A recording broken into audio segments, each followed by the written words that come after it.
I remember the exact moment it all fell apart. My name's Claire, I'm 32, and honestly I should have known better. I was sitting in a quiet corner of the Hollow Bean, my usual coffee shop, the smell of roasted beans thick in the air, my hands wrapped around a lukewarm cup I'd barely touched. Across from me, Lena twirled her spoon in her latte, smirking the way she always did when she wanted me to spill something juicy. "So you never regretted it?" she asked, her voice light, teasing. I rolled my eyes. "God, Lena, you make it sound like I married a stranger off the street." "Not what I meant," she said, leaning in. "But you know, some people settle doesn't mean they're unhappy, just means they took the safest option." I laughed, but it was that kind of laugh that slips out when you're not sure if you should be laughing at all.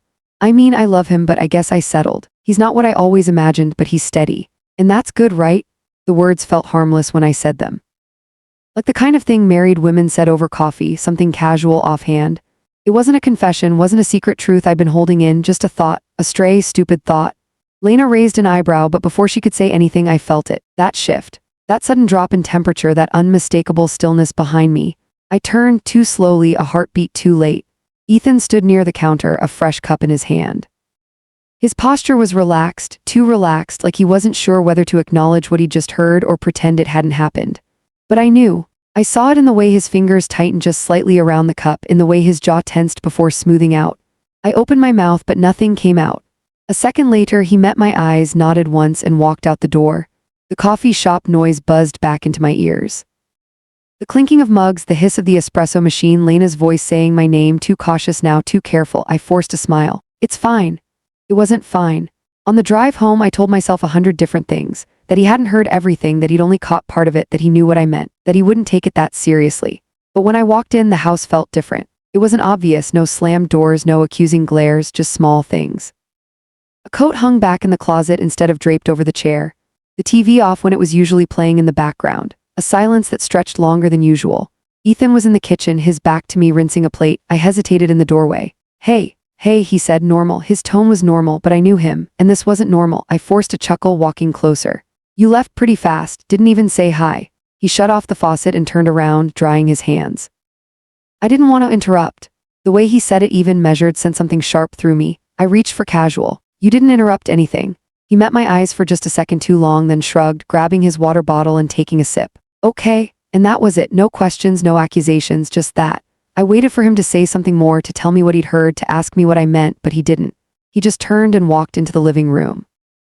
And somehow that was worse. I told myself I wouldn't overthink it. Ethan wasn't the type to sulk. If he had a problem, he'd say it. He always had. If he was angry, he'd tell me. If he was hurt, he'd show it. That was who he was. So I convinced myself that if he wasn't talking about it, it meant it wasn't a big deal. But as the days passed, I started to feel the shift in small, almost imperceptible ways. He still kissed me goodbye in the mornings, but the press of his lips against my forehead felt lighter, more absent. He still asked about my day, but his attention felt distracted, like he was listening just enough to respond, but not enough to really hear. He still reached for me in bed, but only out of habit, his fingers brushing my hip before he turned away. It wasn't silence, not really. It was something quieter than that. A slow withdrawal, like a wave pulling back from the shore, subtle enough that you don't notice the loss until the water's already gone. And I hated it. I hated the way it made me feel restless in my own skin, the way I kept watching him out of the corner of my eye, waiting for some sign that things were normal, that I was imagining it. I hated how I kept rehearsing what I would say if he brought it up. How I kept bracing myself for the conversation that never came.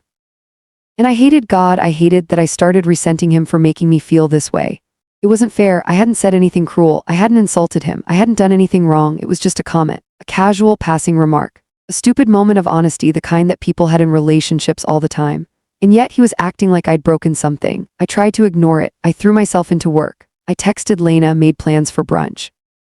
I cooked dinner 2 nights in a row, something I rarely did, telling myself that if I kept things moving, if I kept things normal, he would snap out of whatever this was. But that quiet distance stayed. And the more I felt it, the more I started to question myself. Because maybe, just maybe, it wasn't about the comment at all. Maybe this was something else, something I hadn't seen coming. Was he losing interest? Had he already been pulling away and I'd just given him an excuse? I told myself I was being paranoid, that I was overanalyzing. But then I started noticing things. How he suddenly had more late nights at work. How he spent longer in the shower, standing under the spray with his eyes closed like he was trying to escape into the heat. How he checked his phone more often, his face unreadable in the blue glow of the screen. None of it meant anything, and yet my mind wouldn't let it go. I caught myself watching him, tracking his movements like I was looking for proof of something. And the worst part, I didn't even know what I was afraid of. That he was planning to leave, that he was already halfway gone, or that I had done this to us without even meaning to. The thought made my stomach twist. That night, as we lay in bed, the silence between us felt heavier than ever. I turned onto my side, looking at him in the dark, his profile faintly illuminated by the moonlight filtering through the blinds. "Ethan," I whispered. He didn't respond at first. Then slowly he exhaled, his voice quiet. "Yeah," I hesitated, suddenly unsure of what I was even going to say. "Are you mad at me?" His brow furrowed slightly, eyes still on the ceiling. Then he turned his head, meeting my gaze. His expression was unreadable. "Should I be?" The words hit harder than I expected, a sharp, precise cut. I opened my mouth, but nothing came out, because I didn't know how to answer that. And maybe, just maybe, that was the problem. I told myself I wouldn't cry. I wasn't even sure why I wanted to. It wasn't like we'd fought. He hadn't yelled, hadn't accused me of anything, hadn't done anything except answer my question with one of his own. And yet the weight of it sat in my chest, heavy and unmoving. Should I be? It wasn't a real question. It was something else, something sharper, something meant to make me think. And I did. I lay there long after he turned away, staring up at the ceiling, playing the moment over in my head. If he had snapped at me, I could have gotten defensive. If he had told me I hurt him, I could have explained, justified, argued my side. But he didn't. He left me with silence, and somehow that was worse. I turned onto my side, pressing my face into the pillow, frustration bubbling up beneath my ribs. This was ridiculous. It wasn't a big deal. People said things like that all the time. And sure, maybe I could have worded it better, maybe I shouldn't have said settled, but I hadn't meant it the way he was taking it. I loved him, that should have been enough. But even as I thought it, I felt the doubt creep in, unwanted and insistent. Because had I really meant it, not the love, I knew I loved him. I knew that in the quiet moments, in the way I reached for him without thinking, in the way my world always felt a little steadier when he was next to me. But had I settled? I thought back to the younger version of myself, the one who had dreamed of something bigger, something more dramatic. The one who had imagined passion that burned like fire, not warmth that simmered like embers. The one who had made lists of all the things she wanted in a partner, things that Ethan, steady, predictable Ethan, had never quite fit.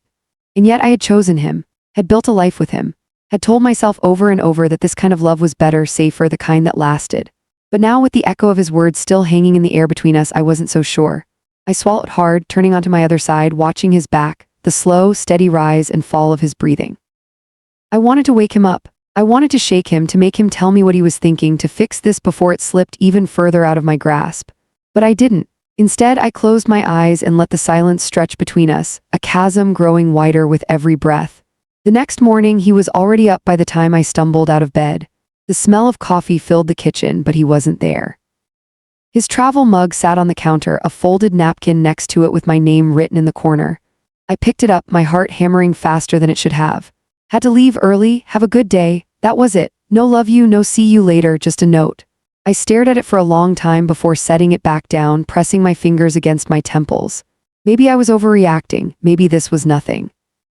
But deep down, I felt it, that uneasy, sinking feeling that something was shifting and I didn't know how to stop it. That night when he came home, I watched him carefully, looking for some sign that we were okay. He smiled at me, asked about my day, kissed my temple when he walked past. Normal. It was all normal, but it was. Because I could see it now, the careful way he moved, the way he was choosing his words, the way he was still here, but not fully. And suddenly I wasn't just afraid of losing him. I was afraid I already had. I started keeping track of the small things. The way he hesitated before answering me, like he was choosing his words carefully. The way his hand would reach for mine in the car, only to stop halfway, resting on the gear shift instead. The way he smiled at me, polite, distant, as if he was looking at someone he used to know. At first, I told myself I was imagining it, that I was being dramatic. That if he was angry, he'd say so. That if he wanted to leave, he would have already. But doubt has a way of settling in, burrowing under the skin until it's all you can think about. I found myself watching him constantly, searching for some proof that I was wrong, that we were fine, that I hadn't ruined something I couldn't fix. And the more I watched, the more I started to see it. The spaces where he used to be now empty. The conversations that used to stretch for hours, now clipped and brief. Weight of things unsaid, pressing down on both of us like heavy air before a storm.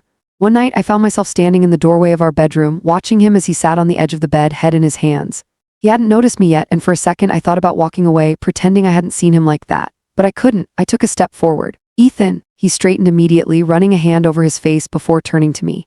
"Hey," I hesitated. "Are you okay?" "Yeah," he said too quickly. "Just tired." I nodded, but I didn't believe him, because I was tired too, tired of the distance. Tired of pretending, tired of not knowing where we stood. So I took a breath, bracing myself, and asked the question that had been haunting me for days. "Are we okay?" For the first time, he didn't answer right away.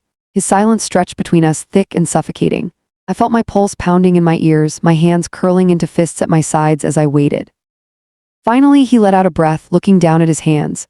I don't know, something inside me cracked. What does that mean? I demanded, my voice sharper than I intended. He looked up at me then, his eyes filled with something I couldn't quite place, something that made my stomach twist. I don't know, Claire, he said quietly. I'm trying to figure that out.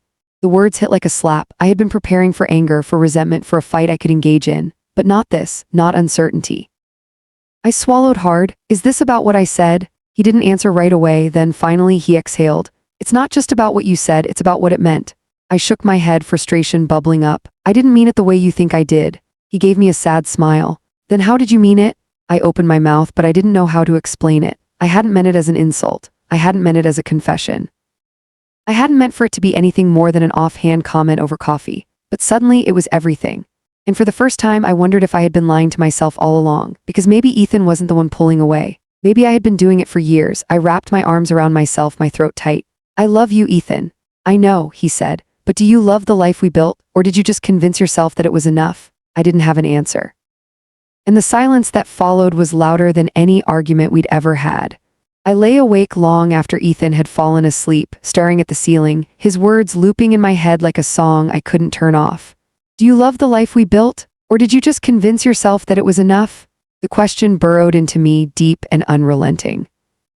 Because I had spent so much time convincing myself that love was supposed to look a certain way, that passion faded, that comfort was more important, that the version of happiness I had imagined when I was younger was naive and unrealistic. I had told myself over and over that what Ethan and I had was what mattered, that the small, steady moments meant more than grand gestures, that reliability was more valuable than unpredictability, that safety was what made love last. But now lying there next to him, feeling the miles of distance between us despite being just inches apart, I started to wonder if I had been lying to myself, if I had been lying to him. The next morning I moved through the house in a daze. Ethan was already dressed, his tie slightly crooked, his movements slow and methodical as he sipped his coffee. He looked up when I walked in, offering me a small, careful smile. Morning. I hesitated before answering. Morning. The silence stretched between us, the weight of last night still thick in the air. I could have said something, should have, but I didn't know where to start, so instead I poured myself a cup of coffee and pretended like we weren't both tiptoeing around the inevitable. Ethan finished his drink, set the mug in the sink, and grabbed his keys. I'll see you later. I nodded. Yeah. He hesitated for half a second, like there was something else he wanted to say, but then he turned and walked out the door. And the moment he was gone, I let out a breath I hadn't even realized I was holding. I spent the rest of the day avoiding my own thoughts. I cleaned the kitchen even though it wasn't dirty. I reorganized the closet. I scrolled mindlessly through my phone, barely registering the words on the screen. Anything to keep from thinking, anything to keep from feeling. But by the time evening rolled around, I couldn't ignore it anymore. Because the truth was, I didn't know if I had ever let myself really think about what I wanted. Not the version of what I was supposed to want. Not the logical, practical, responsible version of happiness. But what I actually wanted. And that terrified me. Because what if I didn't like the answer? The sound of Ethan's car pulling into the driveway jolted me back to reality. I stood frozen for a moment, my heart pounding, before I finally moved toward the door, bracing myself for another night of pretending everything was fine. Except when Ethan walked in, something about him was different. He looked tired. Not the kind of tired that came from a long day at work, but the kind that settled in your bones. The kind that came from carrying something too heavy for too long. I opened my mouth to say something, to ask if he was okay, if we were okay, but before I could, he spoke first. I think I need to go away for a few days. The words landed like a punch to the gut. I blinked. What? He ran a hand through his hair, exhaling slowly. I need to clear my head. I felt my throat tight. Ethan, I'm not leaving, he said quickly, holding up a hand. I need space. I wanted to argue. I wanted to tell him that space wouldn't fix this, that running away wouldn't change anything, that we needed to talk to figure this out together. But I didn't say any of that, because deep down I knew that he wasn't asking for permission. He had already made up his mind. And suddenly I realized that maybe this wasn't just about what I had said over coffee. Maybe this was about everything, every unspoken word, every quiet disappointment, every moment of doubt we had ignored. Maybe this had been unraveling for a long time, and I just hadn't wanted to see it. I sat on the edge of the couch, hands gripping my knees, my pulse pounding in my ears. Ethan stood across from me, his fingers curled loosely around the strap of his duffel bag. He wasn't packed for long, just a few days like he'd said, but it didn't matter. It didn't change the fact that he was leaving, and I had no idea what to say to make him stay. When are you coming back? I asked, my voice tight. He hesitated just for a second. Sunday, 3 days, it wasn't forever, it wasn't even that long, but it felt like an eternity. I swallowed hard, nodding. Okay. I didn't know what else to say because I couldn't beg him to stay, not when I was the reason he was leaving in the first place. Not when he was walking away because of me. Ethan exhaled, his shoulders slumping slightly. Claire, don't, I cut in quickly. Don't tell me it's not a big deal. Don't tell me it's not about us. Because it was about us, even if he didn't want to say it. He pressed his lips together, looking at me for a long moment. I just need time to think. I let out a shaky breath. About what? About everything. I hated that answer because it meant that he wasn't just trying to clear his head. It meant that he was questioning us, questioning me, questioning the life we had built together, and I had no one to blame but myself. I stood up abruptly, wrapping my arms around myself. Where are you going? My brother's place. I nodded again, my throat so tight I could barely breathe. He shifted his weight slightly like he wanted to say something else, but then he just sighed, reaching for the door, and suddenly I couldn't take it. I couldn't just let him walk out without fighting, without trying, without something. Ethan. He stopped, his hand on the doorknob. I took a step forward, my chest aching. Do you even want to fix this? His grip on the doorknob tightened, his shoulders tensing. Then finally he turned to look at me, and what I saw in his expression nearly shattered me. He looked tired, not angry, not frustrated, not even sad, just tired. I don't know, he admitted softly. The words hit like a hammer to my ribs, knocking the air from my lungs. I had been so sure that no matter what we would fix this. That no matter how much distance had settled between us, no matter how much hurt had festered in the silence, we would find our way back to each other. But now, for the first time, I wasn't sure if that was true. And maybe Ethan wasn't sure either. I opened my mouth, but nothing came out. Because what could I say to that? What could I possibly say to someone who wasn't sure if they wanted to stay? Ethan sighed, rubbing a hand over his face. I need time, Claire. Time to think. Time to decide if he still wanted us. I nodded, even though it felt like my world was tilting sideways. Okay, I whispered. He hesitated for half a second, just long enough that I almost let myself believe he would change his mind. But then he turned, opened the door, and walked out. And I didn't stop him, because maybe, just maybe, I wasn't sure if I wanted to either. The house was unbearably quiet after he left. I stood in the middle of the living room, staring at the closed door, my hands curled into fists at my sides. 3 days, it wasn't long. It wasn't forever, but it felt like the end of something, even if I didn't know what. I forced myself to move, walking toward the kitchen, opening the fridge without really looking. I wasn't hungry. I just needed something to do, something to fill the space where Ethan should have been. The counters were spotless. The sink was empty. The house looked exactly the same as it had an hour ago, as if nothing had changed, but everything had changed. I gripped the edge of the counter, staring down at the smooth marble, breathing in through my nose. I should have stopped him. I should have grabbed his arm, should have told him that we could fix this, should have done something. But I hadn't. And maybe that said more than I wanted to admit. I exhaled slowly, my chest aching. I could fix this. I just had to make him understand.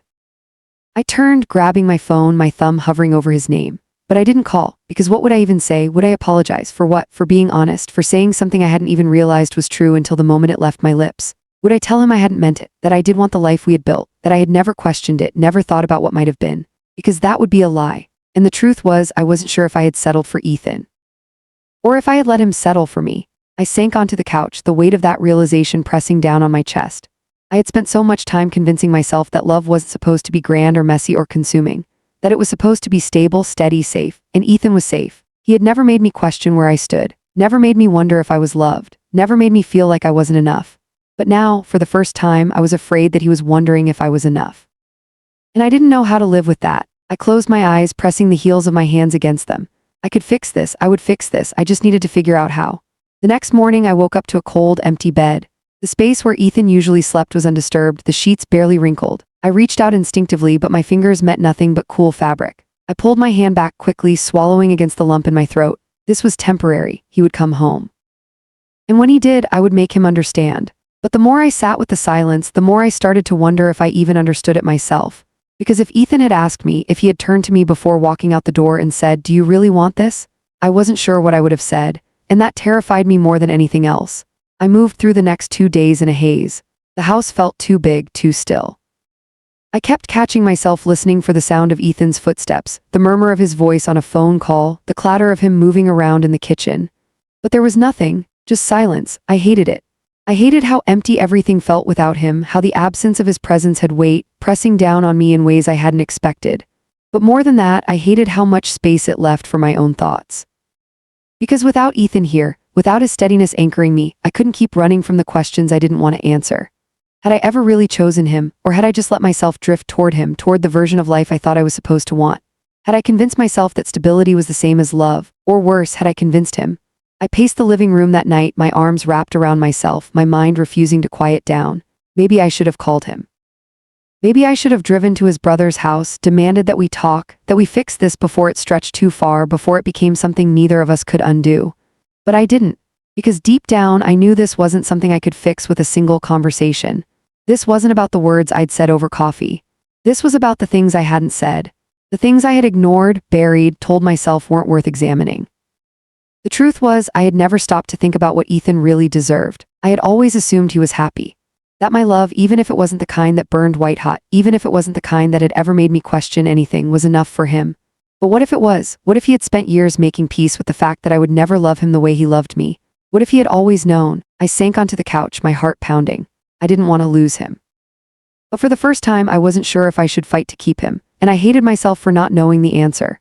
On the third day Ethan called. I almost dropped my phone when his name flashed across the screen, my pulse surging so fast I felt dizzy. I stared at it for a second too long, my hands suddenly clammy, my stomach twisting. Then I took a breath and answered. "Hey," I said, my voice too small. "Hey." His voice was steady, even, but something was different. He wasn't calling to say he was coming home. I could feel it before he even said it. "Claire," he hesitated just for a second. "I think we need to talk." The air left my lungs. I gripped the phone tighter. "Okay, can we meet somewhere? Not at home, not here in the space we had built together, neutral ground." I swallowed. "Yeah, where?" He exhaled, and for the first time I thought I heard it, grief. "I'll text you." I nodded, even though he couldn't see me. And when the call ended, I sat in the quiet, staring at the phone in my hands, because I already knew this wasn't just a conversation. This was an ending. I sat in my car outside the cafe, gripping the steering wheel so tightly my knuckles ached. Ethan's car was already there, of course it was. He was always early, always prepared, always steady in ways I had never been. I didn't move, not yet. I wasn't ready, because this wasn't just another conversation. This wasn't something I could smooth over with the right words, with a well-placed apology. This was something I had been avoiding for years, and now I had no choice but to face it. I took a slow breath and opened the door. Ethan was sitting by the window, his hands wrapped around a cup of coffee, his gaze distant. I hesitated for half a second before walking in. The bell above the door jingled and his eyes flicked up to meet mine. Something in his expression shifted, but I couldn't place it. I sat down across from him, pressing my palms against my thighs to keep them from shaking. For a long moment, neither of us spoke. Then finally, Ethan exhaled. "Claire." The way he said my name, it wasn't angry, it wasn't resentful, it was just tired. I swallowed hard. "You're not coming home, are you?" The words tasted like metal on my tongue. Ethan looked down at his hands. "I don't think I can." The finality of it made my stomach drop. I knew this was coming, I had known. But knowing didn't make it hurt any less. I forced myself to keep my voice even. "Why?" Ethan let out a slow breath, shaking his head. "Because I think we've been lying to ourselves." I blinked, my throat tightening. "Lying?" He met my eyes then, and I saw it, the quiet heartbreak in his expression, the thing he had been holding in for too long. "I think you settled for me," he said softly. "And I think I let you." My lungs locked up. "That's not, isn't it?" His voice was gentle but firm. "You didn't mean to hurt me, Claire, I know that, but I also know you weren't wrong." I shook my head, my heart hammering. "I love you." "I know," he said, "but love isn't the same as wanting a life together. It's not the same as waking up every day and knowing that this is the only place you ever want to be." Tears burned behind my eyes. "You're saying you don't want to be with me anymore?" Ethan hesitated, his jaw tightening. "And then finally, I'm saying I don't think you ever really wanted to be with me." The words knocked the air from my lungs. I opened my mouth to argue, to tell him he was wrong, but I couldn't, because deep down I knew maybe I hadn't settled for Ethan. Maybe I had settled for the version of life that felt safe, and maybe in doing that I had asked him to settle too. I blinked hard, trying to keep my voice steady. "So what now?" Ethan let out a breath, looking down at his coffee. "I think we let each other go." A tear slipped down my cheek before I could stop it. "I don't want to lose you," I whispered. Ethan looked at me then, his expression soft, full of something I didn't have a name for. "You already did," he said quietly, and just like that it was over. I sat there long after he was gone, staring at the empty seat across from me, my hands trembling around my untouched cup of coffee, because for the first time I saw it clearly. I had never expected him to leave, but maybe I had never given him a reason to stay. I don't remember driving home. One minute I was sitting in that cafe, staring at the place where Ethan had been. The next I was standing in our living room, the weight of silence pressing in on me from all sides. Our living room, except it wasn't ours anymore, because he wasn't coming back. I let out a slow, shaky breath and turned in a slow circle, taking in everything: the framed pictures on the shelves, the jacket he had left draped over the chair, the half-empty glass of water still sitting on the nightstand in our bedroom. It was all still here, he was everywhere, and yet he was gone.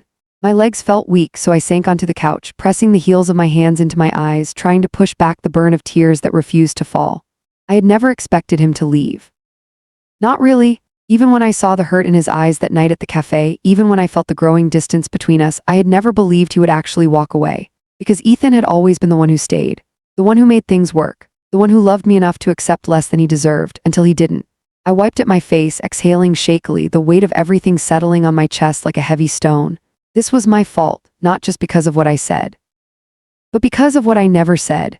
Because I had spent years convincing myself that love was supposed to be quiet, practical, something you chose every day instead of something that chose you. And maybe that was true for some people. But for me, for us, it had never been enough.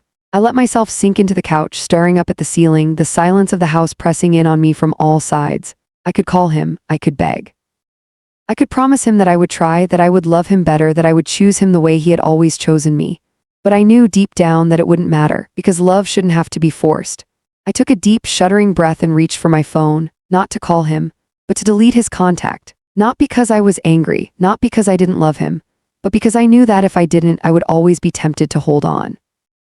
And for the first time, I realized that maybe the kindest thing I could do for both of us was let go.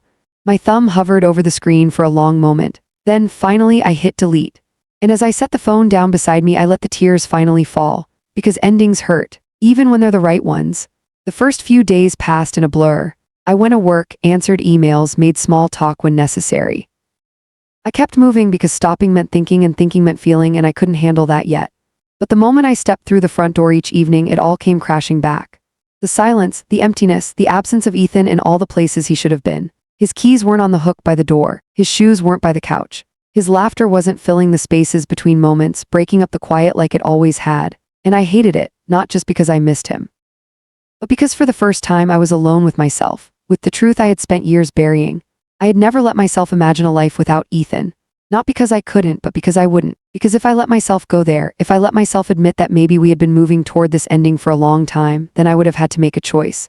And I had never been good at making choices. I had always let life happen to me. I had let Ethan happen to me. I had let love become something I accepted instead of something I actively chose. And maybe that was the real problem. I had never fought for him, not the way he had fought for me, not the way he deserved to be fought for. I curled up on the couch, pulling a blanket around my shoulders, exhaustion pressing in on me from all sides. I could fix this. I just had to figure out if I should. Because for the first time, I wasn't sure if getting Ethan back was what I really wanted. Or if I just didn't know how to live without him. The realization hit hard, stealing the breath from my lungs. Because if I had to ask myself that question, maybe I already knew the answer. I stopped checking my phone. At first, it had been unconscious, a habit, a compulsion, my fingers hovering over Ethan's contact before I reminded myself that there was no point. He hadn't called. He hadn't texted. He had walked out of that cafe and out of my life, and I had let him. I should have felt angry. I should have felt heartbroken. But mostly I just felt empty. Because the truth was, I didn't know who I was without Ethan. For years, he had been my safe place, my certainty, the thing in my life that made sense. And now that he was gone, I had no idea how to exist without him. I had spent so much time believing that love was supposed to be steady, that it was supposed to feel like comfort instead of chaos. But maybe that had been my excuse. Maybe I had convinced myself that stability was enough because it was easier than admitting that I had never really let myself want more. Because if I had, I would have had to admit that Ethan and I had never been enough for each other. Not in the way that mattered. I sat at the kitchen table, staring at the cup of tea in front of me, watching the steam curl into the air. This was the part I hadn't prepared for, not the breakup, not even the loneliness, but the space Ethan had left behind. Because now, for the first time, I didn't have anything to hide behind. There were no excuses, no distractions, no one else to blame, just me, and the life I had built out of fear instead of love. I swallowed hard, gripping the edge of the table. I could call him. I could tell him that I had made a mistake, that I wanted him back, that I would love him the way he needed me to. And maybe he would come home, maybe we could try again. Maybe I could keep pretending that this life, the one I had settled into so easily, was what I really wanted. But I knew better now. And so did he. I closed my eyes, letting out a slow, unsteady breath. Ethan had been right. We had been lying to ourselves. And the only way to love him now, the only way to really, truly love him, was to let him go. So I did. I picked up my phone, deleted the last picture I had of us together, and set it face down on the table. And for the first time, I let myself imagine a future where Ethan wasn't in it. Not because I wanted to, but because I had to. I woke up the next morning, and for the first time in years, I didn't reach for Ethan. I stared at the ceiling, listening to the quiet hum of the world outside, the faint sounds of cars passing, the occasional chirp of a bird, the wind rustling the trees. Everything felt the same, and yet nothing did. I had spent so much time defining myself by this relationship, by the life I had built around Ethan, that I had never stopped to ask myself who I was without him. And now I had no choice but to find out. I moved through the day in slow, deliberate steps. I made coffee, sat on the couch, scrolled through my phone without really seeing anything. I took a long shower, let the hot water sting my skin, watched the steam swirl around me. For the first time, I didn't rush. There was nowhere to be, no one to answer to, just me, just this. The grief was still there and ached beneath my ribs, dull and constant. But there was something else too, something lighter, something that felt an awful lot like relief. And maybe that was the most painful part of all, because if I had truly loved Ethan the way he had deserved to be loved, this should have broken me. I should have been wrecked, I should have been devastated, but I was just here, existing. And for the first time in a long time, I didn't feel like I was waiting for something. Not for Ethan to come back, not for an answer, not for the version of love I had always thought I was supposed to want. Maybe I had been waiting for this, for the space to figure out what I really wanted, for the silence to finally listen to the parts of myself I had ignored for so long, for the chance to start over. I took a deep breath, let it fill my lungs completely, then exhaled. And just like that, just as simply as Ethan had walked away from me, I let him go.